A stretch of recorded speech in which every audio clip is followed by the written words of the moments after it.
markaas wuxuu dhahay dhulkaas ani ma aadi karaa. markaas wuxuu dhahay haa waa aadi kartaa balse ma ogi inaan ku badbaadi kartid.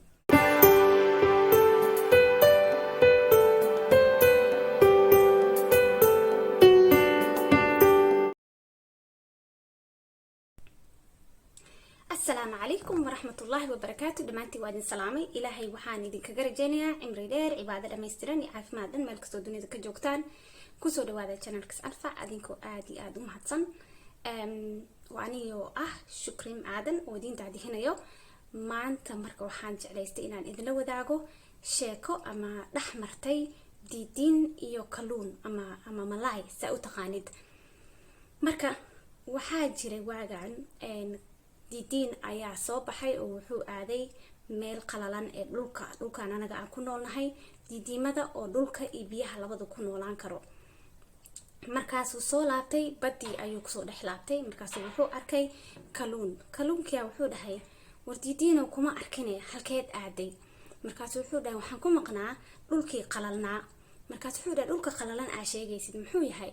markaas wuxuu dhahay dhul qalalan ayaan ku maqnaa, dhulkaas ayaan ka imaan. diidiinkii ayaa markaas wuxuu dhahay ma dhul qalalan ayaa jiro, dhul qoyan unbaan arki jiray. markaas wuxuu dhahay yes ma ogid miya haa dhul qalalan ayaa jiro oo dhulkan ka duwan.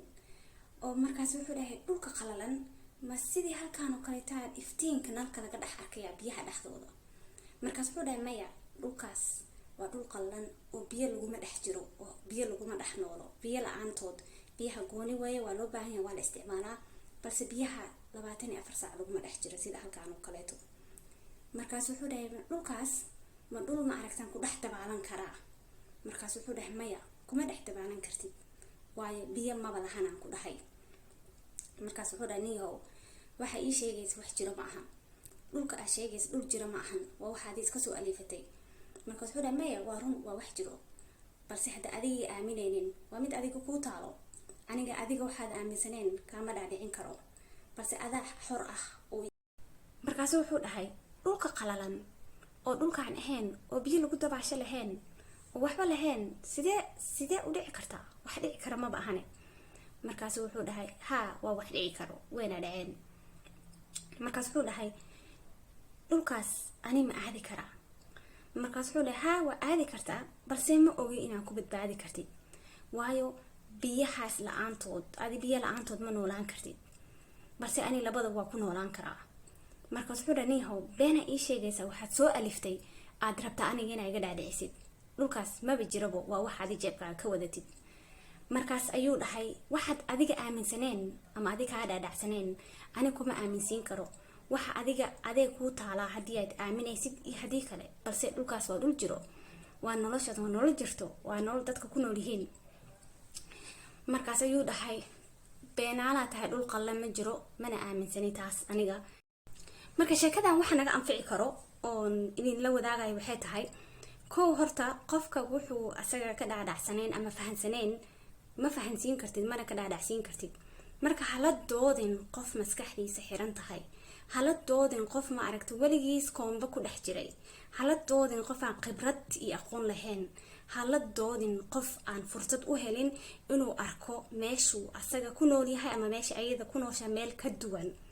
sababtoo ah qof kasta Soomaalida waxay dhahaa noloshu ku jiro ayuu nolol moodaa, balse noqo qof ma aragtay dhexdhexaad ah oo wax kasta inay dhici karaan og. wax kasta waa macquul, wax kastana way dhici karaan waayo waxaa jira cilmi iyo aqoon iyo waxyaabo kale badan oo bini'aadanka aysan ogeyn oo Ilaahay uu og yahay oo naga qarsoon. marka hadii qof wax kula yimaado adiga ay ka dhaadhacsaneen ama wali aad hore adigu arkin ama aad u maqlin ama ma aragtay dadkii ama adiga hadaad hore u arkin oo u maqlin taas macnaheeda ma ahan waxaan ma jiraan mana dhici karaan. ها way jiri karaan, haa way dhici karaan balse waxa laga yaabaa inaad adiga la kulmin oo fursadaas adiga Ilaahay kuu saamixin. marka adiga waxa laga rabaa inaad dhahdid waa macquul balse aniga waxaas hore muu maqlin horan oo lama kulmin balse waa waxaan la yaabo hadii ay jiraan waa jeclaan lahaa inaan ogaado ama faahfaahin dheeraad isiisid. markasta ina ahaatid qof ma aragtay maskax furan oo meel ku dhag ahayn oo dhaho okay aniga meesha aan rabo baa jirayso. sababtoo ah meelo badan ayaa jira nolosha haddii aad meel ku dhag noqotidna wax badan oo wanaagsan ayaa ku dhaafay. marka waa inoo intaas iyo maanta sheekada adin hayay.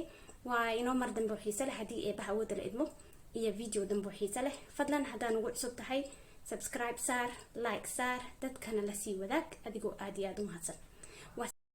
waa amaano alleh haddii ilaahay awoodda la idmo. waa sidaas iyo nabadgelyo iyo assalaamu calaykum waraxmatullaahi wabarakaatu.